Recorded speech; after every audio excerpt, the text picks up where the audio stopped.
সেনাপ্রধান যেটা বলেছেন যে এই সরকারকে কোনোভাবেই ফেল হতে দেওয়া যাবে না এবং যত ধরনের সহায়তা দরকার সেনাবাহিনীর পক্ষ থেকে সেটা দেয়া হবে এবং যতদিন সরকার চাবে আমাদের যত কষ্টই হোক আমরা এই গ্রাউন্ডে থাকব। এবং আমি একটা কথা একদম নিশ্চিতভাবে বলতে চাই, যেহেতু সেনাপ্রধানের পক্ষ থেকে বাংলাদেশ সেনাবাহিনীর পক্ষ থেকে এইটা আমাদের জন্য একটা প্রায়োরিটি টাস্কিং। আমরা আমাদের শেষ ঘামটুকু দিয়ে শেষ শ্রমটুকু দিয়ে আমি আপনাদের নিরাপত্তা আমরা নিশ্চিত করতে চাই, কারণ আমরা বুঝতে পেরেছি যে এটা বাংলাদেশের জন্য একটা প্রায়োরিটি সেক্টর, বাংলাদেশের জীবন মরণ সমস্যা। আপনারা যদি না থাকেন আমাদের অর্থনীতি থাকবে না, এটা আমরা খুব ভালোভাবে বুঝতে পেরেছি।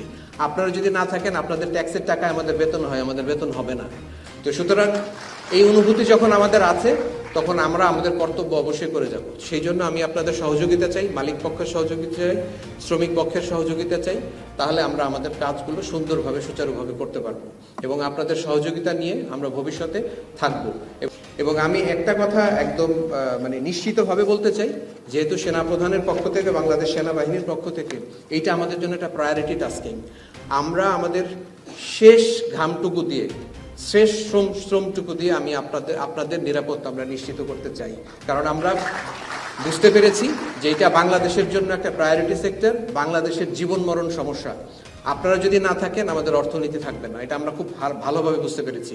আপনারা যদি না থাকেন আপনাদের ট্যাক্সের টাকায় আমাদের বেতন হয়, আমাদের বেতন হবে না। তো সুতরাং এই অনুভূতি যখন আমাদের আছে তখন আমরা আমাদের কর্তব্য অবশ্যই করে যাব। সেই জন্য আমি আপনাদের সহযোগিতা চাই, মালিক পক্ষের সহযোগিতা চাই, শ্রমিক পক্ষের সহযোগিতা চাই, তাহলে আমরা আমাদের কাজগুলো সুন্দরভাবে সুচারুভাবে করতে পারবো এবং আপনাদের সহযোগিতা নিয়ে আমরা ভবিষ্যতে থাকবো। আমি যেটা আমার অভিজ্ঞতা থেকে দেখেছি, এখানে এই যে নতুন বোতলে পুরান মদ, এরকম একটা সমস্যা এখন আমরা দেখছি। মুখ পরিবর্তন হচ্ছে, নতুন ব্যক্তিবর্গ আসছেন, তারা এসে নতুন দাবি দেওয়া দিচ্ছেন, আমাকে এই ব্যবসা দিতে হবে এবং যেই কারণে একটা অরাজক পরিস্থিতি সৃষ্টি হচ্ছে। যদিও আমরা এটা অনেকটা নিয়ন্ত্রণ করতে এসেছি, বাট আমি মনে করি যে রাজনৈতিক ব্যক্তিবর্গ যারা আছেন তারা যদি এখানে সম্পৃক্ত হন, তাদের দলের নেতাকর্মীকে নিয়ন্ত্রণ করতে পারেন, তাহলে আমি মনে করি এটা সম্পূর্ণভাবে সমাধান সম্ভব। আর এছাড়া আমি মনে করি এই যে একটা একটা প্রথা, এই যে ঝুট ব্যবসা, এটা একজনকে দিয়ে দেয়, আমি মনে করি এইটারও একটা পরিবর্তন আসা দরকার। এটাকে কিভাবে সর্বজন গ্রাহ্য করে এটাকে অকশন হাউস বা কোনো একটা কিছুর একটা সিস্টেমের মধ্যে দিয়ে নিয়ে আসা উচিত, যাতে করে এই যে গার্মেন্ট ব্যবসাটা কেন্দ্র করে এই যে একটা পেশি শক্তির যে আবির্ভাব হয় সেটাকে আমার মনে হয় বন্ধ করা যেতে পারে বলে আমি মনে করি। এবার আমি বলি যে আমাদের কার্যক্রম আমরা কিভাবে পরিচালনা করেছি।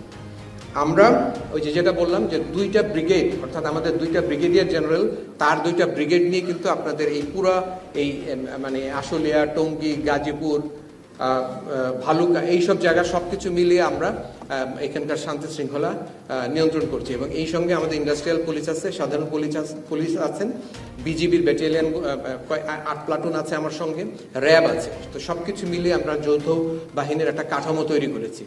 তো আমরা যেটা করেছি যে এক একটা এলাকাতে কতগুলো ইন্ডাস্ট্রি নিয়ে একটা ক্লাস্টার তৈরি করেছি। সেই ক্লাস্টারের চারিদিকে আমরা একটা ব্যুহ তৈরি করেছি। সেই ব্যুহতে আমাদের সৈনিক মোতায়েন আছে, এপিসি সহ, এবং আমরা সেখানকার ভিতর বাহিরের যে চলাচল সেটাকে নিয়ন্ত্রণ করছি। দ্বিতীয়ত, আমরা 24/7 ডে অ্যান্ড নাইট আমরা পেট্রোলিং করছি, সকালে করছি, রাত্রে করছি, যাতে করে কেউ এই ইন্ডাস্ট্রির আশেপাশে কোনো রকম অরাজক পরিস্থিতি তৈরি না করতে পারে। আমাদের ক্যান্টনমেন্টগুলোতে, ঢাকা এবং সাভার ক্যান্টনমেন্টে, ময়মনসিংহ ক্যান্টনমেন্টে আমরা QRF বলি, কুইক রিঅ্যাকশন ফোর্স রেডি করে রেখেছি। যদি কোনো অরাজক পরিস্থিতি তৈরি হয়, আমরা কয়েকদিন আগে যেমন দেখেছি ভ্যাকসিনগত হয়েছে, এরকম পরিস্থিতি হলে এই QRF-গুলো তাড়াতাড়ি করে আমরা এই শক্তির বাইরে অতিরিক্ত শক্তি হিসেবে প্রেরণ করছি, যাতে করে তাৎক্ষণিকভাবে সেই সমস্যা মোকাবেলা করতে পারি। এছাড়া এই মিলিটারি লাইন অফ অপারেশনসের পাশাপাশি আমরা যেমন গণসংযোগ করছি, আমরা বিভিন্ন জায়গায় রাতে দিনে যাচ্ছি, মাইকিং করছি।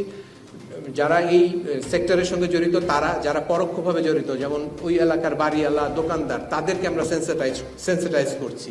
এইভাবে করে আমরা একটা মিলিটারি লাইন অফ অপারেশন এবং অন্যান্য সব কিছু মিলিয়ে এবং আপনাদের সহযোগিতা সব কিছু মিলিয়ে কিন্তু আমরা একটা পরিবেশ নিয়ে আসতে পেরেছি। এবং আমি গর্বের সাথে বলতে চাই যে আমাদের এই মোতায়েনের পরে আমাদের সাফল্য কি, আমরা এখন পর্যন্ত কয়েকটা বিচ্ছিন্ন ঘটনা ছাড়া আমরা কিন্তু আপনাদের মেজর কোনো ভ্যান্ডালিজম বা মেজর কোনো আর্সন এখন পর্যন্ত হতে দেই নাই। এবং আপনাদের প্রতিষ্ঠানগুলো কিন্তু এখনও মানে যথাযোগ্যভাবে যেভাবে থাকা উচিত সেভাবে আছে। কিছু কিছু ক্ষেত্রে ক্ষতি হয়েছে, সেজন্য আমরা দুঃখ প্রকাশ করছি, কিন্তু অধিকাংশ ক্ষেত্রেই কিন্তু আমরা এখন পর্যন্ত সেটা বজায় রাখতে পেরেছি। আমরা বিভিন্ন সময়ে আমরা যখনই মালিক এবং শ্রমিকের মধ্যে কোনো অসন্তোষ সৃষ্টি হয়েছে, অনেক জায়গায় মালিক অবরুদ্ধ হয়ে গিয়েছেন, আমরা সেই সব জায়গায় সেই সব ফ্যাক্টরিতে যাচ্ছি এবং সেখানে গিয়ে উভয় পক্ষের মধ্যে আমরা বনিবনা করছি, মালিকদেরকে তাদেরকে উদ্ধার করে নিয়ে আসছি, শ্রমিকদেরকে বোঝাচ্ছি, এইভাবে করে কিন্তু আমরা আমাদের কাজগুলো করছি। আমরা রাত্রেবেলা অপারেশনস করে যারা অনিষ্ট সৃষ্টি করেছেন একদম স্পেসিফিক তথ্যের ভিত্তিতে এইরকম লোকজনকে আমরা গ্রেফতার করছি এবং বিভিন্ন জায়গায় গিয়ে তাদেরকে আমরা মোটিভেশন করছি, মাইকিং করছি, রাতে গিয়ে বলছি যে আপনারা এই কাজগুলো করবেন না এবং তাদেরকে বোঝানোর জন্য সক্ষম হচ্ছি। তো এইভাবে করে আমরা বলবো যে আমরা এই সম্পূর্ণ এলাকার একটা মোটামুটি একটা শান্তি শৃঙ্খলার যে বিষয়টা সেটা কিন্তু আমরা নিয়ন্ত্রণ করছি। তাহলে এখন সমস্যা কি?